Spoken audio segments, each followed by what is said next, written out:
और अगर शरीर में कोई छोटी छोटी परेशानियां हैं या बीमारियां हैं तो उनको सहते नहीं जाना है, उनका इलाज कराना है ताकि वो बड़ा घातक रूप ना ले लें।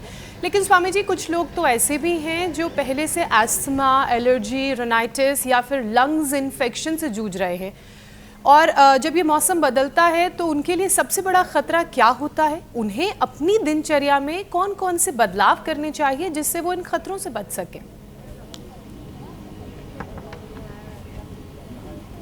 तो एक तो हमारे यहाँ पर ऋतुचर्या के अनुरूप आहारचर्या, योगचर्या, दिनचर्या इसका विधान है। तो ये आहारचर्या में हमारी दिनचर्या, योगचर्या, ऋतुचर्या के अनुरूप नहीं होगी ना, तो फिर क्या होगा? ये किसी किसी की कफ, किसी की वात, किसी की पित्त और किसी की तो त्रिदोष प्रधान प्रकृति होती है, उसमें बड़ा घोटाला हो जाएगा। इसलिए जिनकी भी कफ प्रधान प्रकृति है, बार बार जिनको सर्दी जुकाम बुखार आदि होता है, कुछ लोग ऐसे में जिनको देखता हूँ कि हर 3-4 महीने में एक बार सर्दी जुकाम कफ कोल्ड तो हो ही जाता है। ये गलत बात है।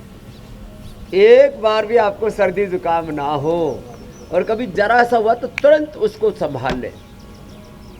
एक बार भी बुखार ना हो, जैसे आप मुझे देखते हैं, किसी दिन सुना तुमने कि स्वामी रामदेव को बुखार हो गया, उल्टी लग गई, दस्त लग गए और गला रुंध गया। गला रुंधे तो सारी दुनिया को पता लग जाए, ब्रेकिंग न्यूज बन जाएगी, योगी हुआ रोगी, आज बाबा की हो गई बोलती बंद। तो जैसे हम अपनी बोलती बंद नहीं होने देते, जैसे हमको थोड़ा सा पता लगता है कि आज कुछ खाने पीने में असावधानी हुई या रात को कपड़ा ओढ़ के नहीं सोए थे, पता लगा सुबह तक थोड़ी गड़बड़ हुई, तो हम रोज नस्य कर लेते हैं। आपको हम रहस्य की बात बताते हैं, सप्ताह में एक बार ज्योतिषमती या अणु तेल से, बाकी रोज बादाम रोगन से ही नस्य कर लेते हैं। 4 पीढ़ियों से हमारे लाल जी महाराज और उनके राममुलक दरबार वाले गुरुजी, 4 पीढ़ियों से उनके परिवार में किसी को सिरदर्दी नहीं हुआ, सर्दी जुकाम नहीं हुआ, खाली बादाम रोगन का नस्य हर दिन करते। थोड़ा सा गुनगुना बादाम रोगन डालिए। फिर जिस दिन जरा सा हमको लगता है कि कुछ गड़बड़ है, उसी दिन सुबह का ब्रेकफास्ट, वैसे तो हम ब्रेकफास्ट तो करते नहीं, दोपहर का भोजन भी स्किप कर देते, तो एक ही बार आहार ले लेते, शाम का भी बंद। तो आहार को थोड़ा नियंत्रित कर दिया, थोड़ा उपवास कर लिया।